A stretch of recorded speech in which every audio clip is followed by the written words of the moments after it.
On Earth. On Earth. Média. Innovation. Santé.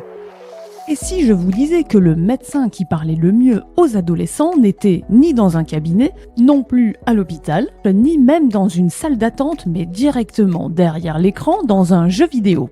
Mon invité aujourd'hui a compris que pour parler d'addiction aux jeux et aux écrans, le plus simple était bien d'être présent sur ces plateformes et d'aller à la rencontre des patients, là même où ils se trouvent, c'est-à-dire dans des maps de World of Warcraft, Fortnite ou encore Minecraft. J'ai donc l'immense honneur d'accueillir une star des réseaux, une star du jeu vidéo, un gamer assidu, un gamer en blouse blanche, le docteur Didier Ménessier, alias Médecin Geek. Bonjour docteur, alors ça vient d'où ce nickname ? Alors médecin geek, ça vient du fait que je suis médecin, ok, mais depuis, je dirais pas depuis que je suis petit, mais c'est vrai que même pendant mes études de médecine, j'ai appris à coder en basique. Alors je suis déjà un vieux, hein, donc j'ai appris sur le TO7, ZX Sinclair, voilà, je programmais en basique et puis ça m'amusait bien et puis voilà. Et puis après par la suite, quand j'étais à l'hôpital, j'ai vraiment, je me suis approprié le côté numérique qui justement apparaissait. Voilà, donc c'est pour ça que le terme médecin geek me suit depuis le début de mes études de médecine. Et tu intègres le cercle très restreint des médecins maîtres de toile. Alors, ça parlera peut-être à certains, mais qu'est-ce que c'est exactement ces médecins maîtres de toile ? Ça fait très Internet des années 2000, là, hein. Alors, médecin maître de toile, en fin de compte, c'est le côté français de webmaster. Et c'était une équipe de médecins qui avait créé une association qui étaient plutôt des médecins, je dirais même plus âgés que moi à l'époque, et qui étaient des fanas informatiques et qui avaient compris que Internet c'était le devenir de l'information médicale. Et donc je suis rentré dans cette association et puis j'ai créé donc HepatoWeb, mais c'était vraiment le tout début d'Internet. Pourtant à l'époque, tes confrères craignent plutôt le web. Pourquoi ? Ils craignaient de perdre le savoir scientifique, ils craignaient les wikis, ils craignaient les fake news. C'était quoi le problème avec Internet et la médecine à l'époque ? À l'époque, en effet, c'était on va dire une modification des paradigmes, puisque avant Internet, nous médecins, surtout dans des spécialités assez complexes, on avait un niveau de connaissance scientifique qui faisait que quand on expliquait au patient, le patient, il avait pas d'éléments comparatifs, c'est-à-dire qu'il faisait totalement confiance. Voilà. À l'arrivée d'Internet, il y avait des sites qui sont apparus progressivement en médecine, et à l'époque, dans les années 2000, beaucoup de praticiens étaient un peu opposés à cette diffusion du savoir médical, parce que quelquefois, il y avait des patients qui arrivaient en disant docteur, j'ai regardé sur Internet, je pense que j'ai ça comme maladie, il me faudrait ça comme examen. Oui, c'est ce que vous appelez les cyberchondriaques, qui existent d'ailleurs toujours aujourd'hui. Ils regardent sur Internet, ils sont persuadés qu'ils vont mourir demain. Ouais, tout à fait. Non, mais en plus, il y a l'IA maintenant qui fait le diagnostic. Voilà. Donc c'était assez marrant. Alors on l'a vu, tu t'installes sur le web, sur la toile, comme on disait à l'époque, mais pas seulement, tu continues d'explorer ton côté informatique, puisque tu prends ensuite la direction des systèmes d'information d'un établissement de santé. On s'éloigne un petit peu de la médecine ou pas ? Oui, j'ai beaucoup de chance de pouvoir justement un petit peu plus quitter, parce que c'est vrai que le milieu hospitalier est vraiment très intéressant, et j'ai eu la chance de pouvoir participer à la création d'une direction des systèmes d'information, donc avec une formation bien sûr, un environnement extrêmement structuré. Et donc j'ai vraiment à la fin, on a créé une DSI, donc avec les ingénieurs, et je me suis retrouvé directeur des systèmes d'information et du numérique. Et c'est vrai que c'était le côté encore plus plus que geek, puisque ça n'a rien à voir. Là, on est dans une DSI, dans des structures hospitalières, et je conservais en effet une pratique médicale parce que j'arrivais toujours à consulter les vendredis après-midi. Donc ça me permettait de garder un pied dans la pratique clinique. Et puis aussi, c'était intéressant parce que j'étais médecin, j'étais directeur d'IST information, et donc avec mes collègues praticiens, la discussion était beaucoup plus, on va dire, simple et pragmatique, puisque j'étais pas que ingénieur technique, mais j'étais aussi médecin et je consultais, et donc mes messages passaient beaucoup plus facilement avec mes collègues médecins. Mais justement, toi là, tu es médecin, codeur, informaticien, mais je crois que tu es aussi, à ces moments-là, gamer, avec un fameux jeu que tu ponces depuis le début, comme on dit, World of Warcraft. Qu'est-ce que ça va changer là aussi dans ton parcours ? Étant geek, donc c'est vrai que j'étais toujours très attiré par les jeux vidéo, puisque vu mon âge, j'ai connu les tout premiers jeux Pong, et puis par la suite il y avait les jeux d'arcade quand on allait jouer dans des cafés, et puis dans les jeux vidéo, moi j'étais plus jeu ordinateur, donc sur Atari, sur Amstrad à l'époque, et il y a eu World of Warcraft. Et c'est très marrant parce qu'en fin de compte, quand je faisais mes gardes en tant que senior au service d'accueil des urgences, que je continue à faire des gardes au SAU, j'avais mes collègues infirmiers, brancardiers et médecins, et qui jouaient à ce jeu-là. Et on s'est retrouvés en fin de compte à un moment donné, plusieurs à jouer à ce jeu-là, qui est un jeu très communautaire, puisqu'on joue en guilde, et je joue toujours à World of Warcraft. Mais justement, c'est quoi qui te donne cette idée d'ouvrir une consultation dédiée aux addictions aux jeux vidéo ? C'est ta propre addiction aux jeux WoW ?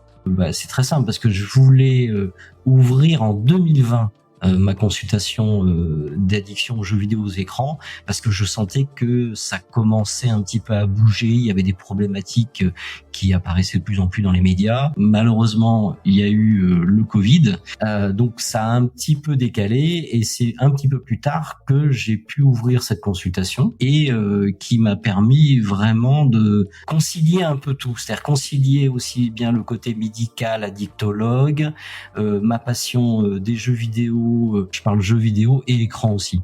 Donc c'est vraiment, on va dire, un aboutissement médical très intéressant. C'est là que naît le médecin geek précisément ? À l'époque, un blog Médecin Geek où je parlais de tout le côté médical et nouvelles technologies. Voilà, donc ça c'est ça. Et quand j'ai décidé d'ouvrir la consultation, quelques mois auparavant, j'ai totalement transformé mon blog en un site beaucoup plus structuré pour avoir un petit peu, comme l'exemple d'avant d'HepatoWeb, un support pour mes consultations. Toujours pareil, avec énormément d'informations dessus.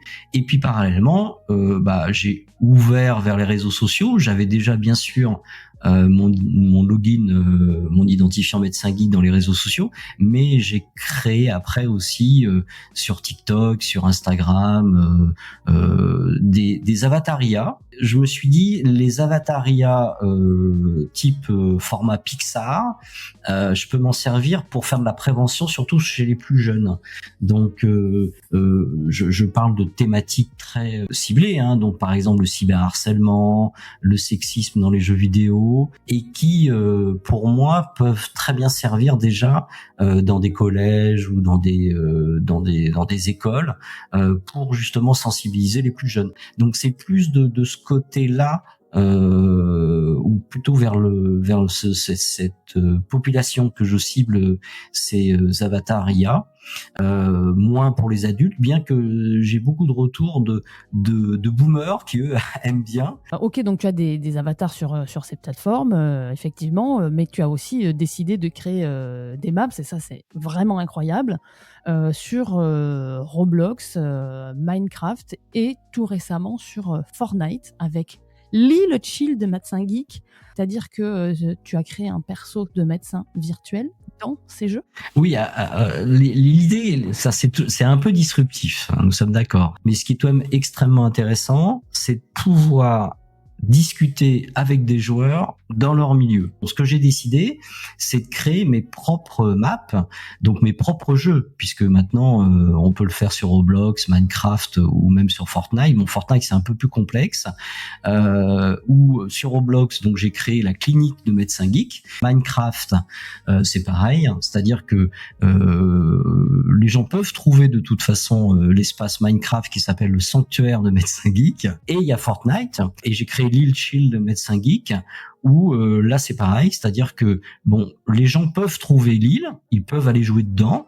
On se retrouve dans les îles, on va dire type Bora Bora. Il y a des petits cabanons en bois, c'est hyper cool. L'idée c'est justement, on se rencontre et on discute. Je voulais te demander, tu ne peux pas assurer de consultation formelle. Comment tu gères ces lignes rouges? Parce qu'on est quand même là sur une question déontologique. C'est vraiment des espaces de dialogue. C'est-à-dire que comme je suis gamer et que je suis dans les jeux, je considère que je peux discuter avec des joueurs, mais jamais je considère que c'est une consultation médicale. Ça n'a rien à voir du tout. Il y a des salons où justement j'ai mis entraide et jeux excessifs, je trouve que c'est intéressant parce que c'est un endroit où il y a des personnes de façon totalement anonyme, on est bien d'accord. On ne sait pas à qui on parle, on ne sait pas qui c'est, et puis ça reste. On parle de jeux vidéo et d'écran, on va pas parler de pathologie. Ça, c'est aussi un point important. Hein. Et puis l'idée, c'est de pouvoir, aider. Moi, je suis là pour aider tout ça. Et bien sûr, fait sans aucune, arrière-pensée financière. Hein. Ça, c'est hyper important. Ça, c'est juste de sensibiliser en fait. Sensibilisation, c'est aller directement là où sont les jeunes, discuter avec eux. Il y a aucun. En plus, c'est moi qui crée entièrement tout. Donc c'est vraiment totalement. Je considère que je dois fournir à côté de mes consultations. Tous les éléments possibles qui existent actuellement, qui peuvent aider, justement des personnes en difficulté. Sur ces jeux vidéo, à quoi tu ressembles? Tu as créé un perso qui ressemble à un peu un infirmier, je crois, non? C'est une blouse blanche avec des croix rouges, quelque chose comme ça? Ah oui, après ça dépend bien sûr des possibilités. Si on prend Roblox ou si on prend Minecraft, on va dire que c'est un perso de base. Hein. Sauf que en général, j'essaye de m'adapter à mon physique réel, donc en général j'ai pas de cheveux. Net, voilà. Ça c'est vrai. Après pour Fortnite, il y a pas de skin type médecin avec le stéto et la blouse. Bon, peut-être qu'il faudrait qu'il en fasse. Hein, donc s'il nous écoute, c'est bien. Non, j'ai trouvé une tenue en effet qui existait à un moment donné, qui est un genre de médecin, un médecin avec en blanc et en rouge. Voilà. Bon, c'est le seul skin que j'ai pu trouver, que j'ai pris juste pour m'identifier. Après, mon identification, elle est simple puisque médecin geek est identifié partout. C'est toujours le même nom du personnage. Vous écoutez On Board, le podcast de On Health, le média dédié à l'innovation santé. Alors Didier, jusqu'ici on a parlé des jeux comme Fortnite ou Minecraft, mais j'aimerais bien t'entendre sur un autre jeu sur lequel tu as un avis très clair et très tranché, c'est League of Legends. Qu'est-ce qui se passe avec ce jeu ? Alors, si on prend l'exemple de League of Legends, qui est reconnu, parce que si on tape surtout dans les sites américains, il est classé comme le premier jeu le plus toxique sur le web, et sur les plateformes. Et c'est vrai que c'est un jeu qui a été créé pour que justement les gens puissent gagner bien sûr des récompenses des combats. Donc d'abord c'est du PVP, d'accord, player versus player. Donc ça veut dire qu'on combat 5 versus 5. Et puis si on gagne, on gagne des points. Et si on gagne des points, on gagne des trophées. Et puis l'objectif c'est de monter bronze, argent, platinium, voilà. Il y a ce côté très excessif dans la performance qui est exacerbé en plus avec un canal vocal qui peut être très très agressif. Il y a aussi le côté, tu disais peut-être récompense immédiate, qui est la même sur les réseaux sociaux, effet dopamine, tout ça. Tu parlais de dès qu'on gagne, on gagne des trophées, on gagne. C'est la dopamine qui joue là aussi. Oui, tout à fait. Et selon la personnalité, c'est-à-dire qu'il y en a qui vont rechercher performance pour gagner. Et gagner, en effet, on gagne des médailles entre guillemets. Après, il y a d'autres jeux qui sont très aussi addictifs, où on gagne justement ce qu'on appelle des loot box.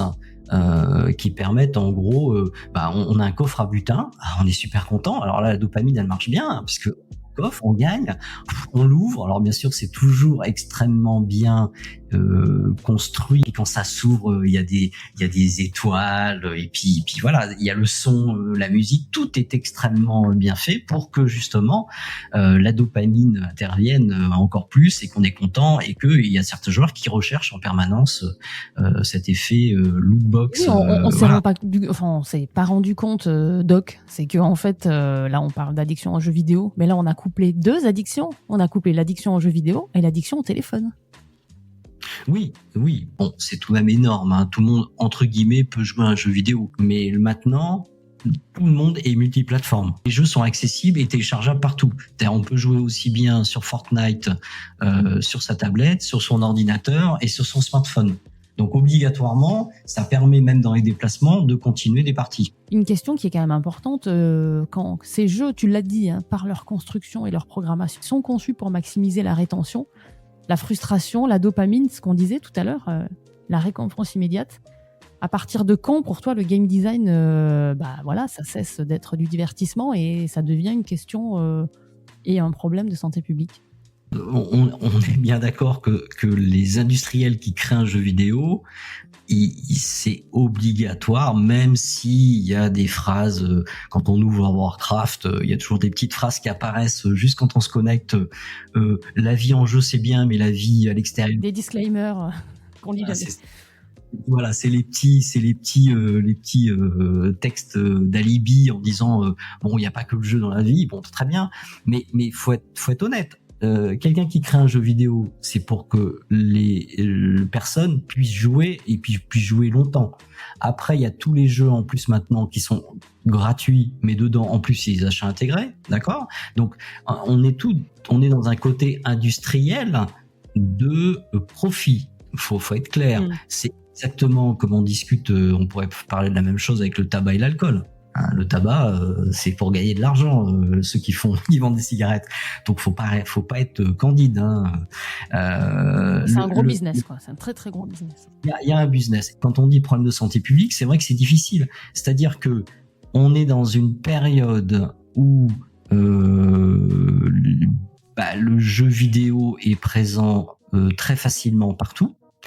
On est peut-être dans une phase, moi je me rends compte quand je suis en consultation et que je vois les parents inquiets et les enfants qui sont trop derrière les écrans, je me rends très bien compte que les parents ne sont pas au courant du tout, souvent du jeu, quel type de jeu. La plupart ne sont strictement pas au courant du PEGI, qui est quand même une nomenclature qui permet de définir l'âge normalement raisonnable pour jouer. Moi j'ai vu... une maman qui je lui demandais parce qu'elle venait pour sa fille qui avait des problèmes d'écran, et mais en même temps j'ai demandé mais vous avez aussi d'autres enfants? Oui, j'ai un fils de 12 ans mais il joue aux jeux vidéo mais pas trop souvent, il va bien. Il joue à quoi, madame? Il joue à GTA. D'accord, GTA, PEGI 18. Et j'ai dit à la maman, mais vous savez que votre fils, là, il est en train de faire un processus simple de jeu, il est baron de la drogue, et il fait un réseau de prostitution. Oui, voilà, et puis il peut voler des voitures et aller au strip club avec.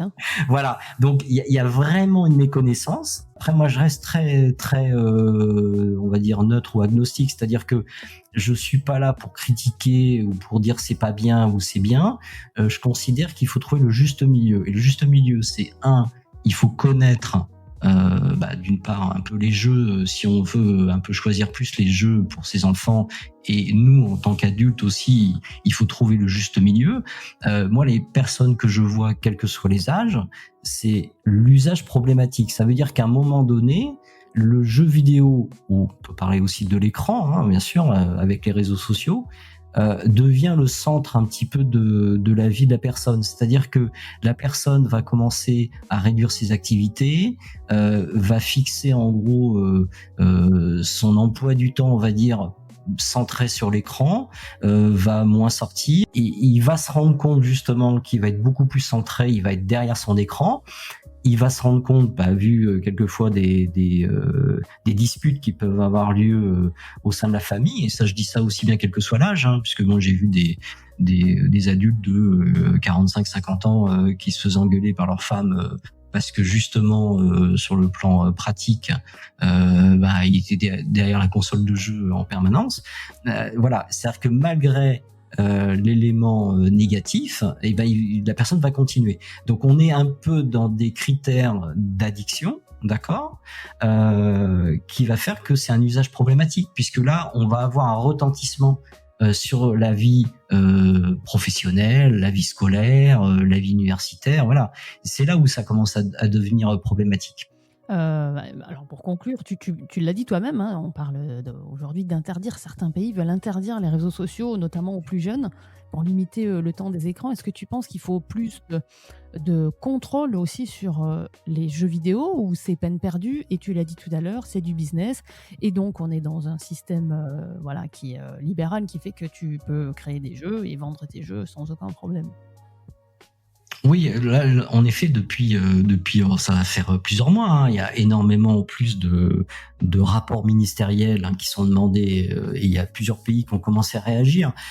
C'est intéressant ça, parce que c'est un petit peu au début quand Internet est arrivé ou quand les téléphones portables sont arrivés, c'est-à-dire que il y a toujours malheureusement à un moment donné une perte de contrôle qui peut arriver chez certaines personnes. Bon. Après, pour le côté âge et réseaux sociaux, c'est difficile. C'est vrai que je serais plus critique, surtout sur l'âge des premiers usages d'écran. Il y a des spécialistes qui ont vraiment travaillé dessus, et des pédiatres. Il y a Génération numérique, justement, qui est un livre vraiment que je conseille de lire, où il y a des très jeunes enfants qui sont mis devant les écrans et puis qui vraiment là commencent à avoir un retentissement cognitif, c'est-à-dire que ils vont parler un peu moins bien, voilà. Donc ça, je pense que ça, par contre, là, c'est absolument nécessaire de ne pas mettre des enfants derrière les écrans jeunes. J'ai beaucoup de respect pour Serge Tisseron, qui est un psychiatre et psychanalyste, qui a écrit un livre vraiment, qui est très intéressant, 3, 6, 9, 12, qui en gros a défini les différentes étapes selon l'âge et les écrans, et qui reste très pragmatique, c'est-à-dire que il faut donner un cadre d'usage. Après, le côté interdire ou limiter, bon, ça se fait dans plusieurs pays. Et il y a un pays où on n'en parle pas beaucoup, mais il y a la Chine, où la Chine, qui est un pays politiquement un petit peu particulier, où il y a un temps limité d'horaire pour les jeux vidéo, il y a une identification, mais justement quand on regarde justement des études qui ont été faites, c'est le pourcentage de la population, justement il y a beaucoup de jeunes qui sont plutôt addicts. En Corée du Sud c'est pareil. Et pourtant les éditeurs de jeux poussent les contrôles un petit peu plus loin, mais c'est pas très efficace, je crois. Ça se voit maintenant. Quand on se connecte maintenant à des jeux vidéo, ce qui est intéressant, c'est qu'il y a la possibilité d'identifier l'âge de la personne avec sa webcam. Donc la webcam regarde notre visage et définit notre âge. Mais bon, j'ai vu ça récemment dans un réseau social. Il y avait un jeune de 12 ans qui s'était grimé avec du feutre noir comme une moustache et une barbe, et en gros il était identifié comme un jeune de 19 ans. Donc voilà, donc il y a tout ce côté interdiction, voilà, moi je pense qu'il faut surtout que les parents soient beaucoup plus au courant, soient plus informés sur les jeux, comment leurs enfants jouent, s'ils jouent, à quoi ils jouent, et doivent limiter en effet un temps, parce que quelquefois il y en a justement, comme certains, je disais, typologie de joueurs qui vont avoir une tendance à vouloir à tout prix performer, et ils vont penser qu'au jeu, donc ça il faut arriver à essayer de cadrer. C'est pour ça donc sur mon site internet j'ai mis des contrats parentaux. Je trouve que ça marche bien, c'est assez intéressant, c'est un truc à faire en famille, mais d'un autre côté il faut aussi que les parents jouent le jeu, parce que s'ils disent bah non, toi tu joues pas aux jeux vidéo, et qu'en même temps les parents ils sont dans le salon derrière leur tablette ou derrière leur smartphone, c'est sûr que ça va être un peu difficile. Voilà, donc je pense que c'est vraiment un équilibre de vie où les réseaux sociaux, les jeux vidéo peuvent être présents, mais sans excès. Tout ça, c'est du dialogue finalement. Tout à fait. Je pense que c'est important. Et souvent, mais je pense que c'est peut-être au niveau de notre époque-là actuellement, une époque générationnelle. Les parents actuellement sont pas obligatoirement de la génération où justement ils ont été très réseaux sociaux ou très numériques ou jeux vidéo. Les parents, je pense ceux qui ont dans les 35-45, si on revient en arrière, ils n'étaient pas aussi dans le monde numérique actuellement. Donc je pense que ça évoluera en bien, je l'espère, dans les jeunes générations. Eh bien, merci beaucoup Dr Geek pour cet échange extrêmement nourri, extrêmement passionnant. Alors, est-ce que tu peux nous rappeler comment et quand te retrouver sur Twitch et sur les jeux, par exemple ? Comme je travaille, je suis pas derrière tout le temps. Non, Twitch, ça c'est un petit peu maintenant bien stabilisé. C'est tous les vendredis soir de 20h30 à 22h, où j'ai une thématique et on peut échanger. Et sinon, dans les jeux vidéo, c'est Médecin Geek. Il suffit de chercher Médecin Geek et se mettre en contact avec moi. Voilà. Eh bien, nos auditeurs geeks, accros aux écrans, parents, ados, ont désormais le mode d'emploi. Merci beaucoup, Médecin Geek, docteur Didier Ménessier. Je vous dis à très bientôt à l'écoute d'Onboard, le podcast du média dédié à l'innovation santé. À bientôt. Au revoir Marie.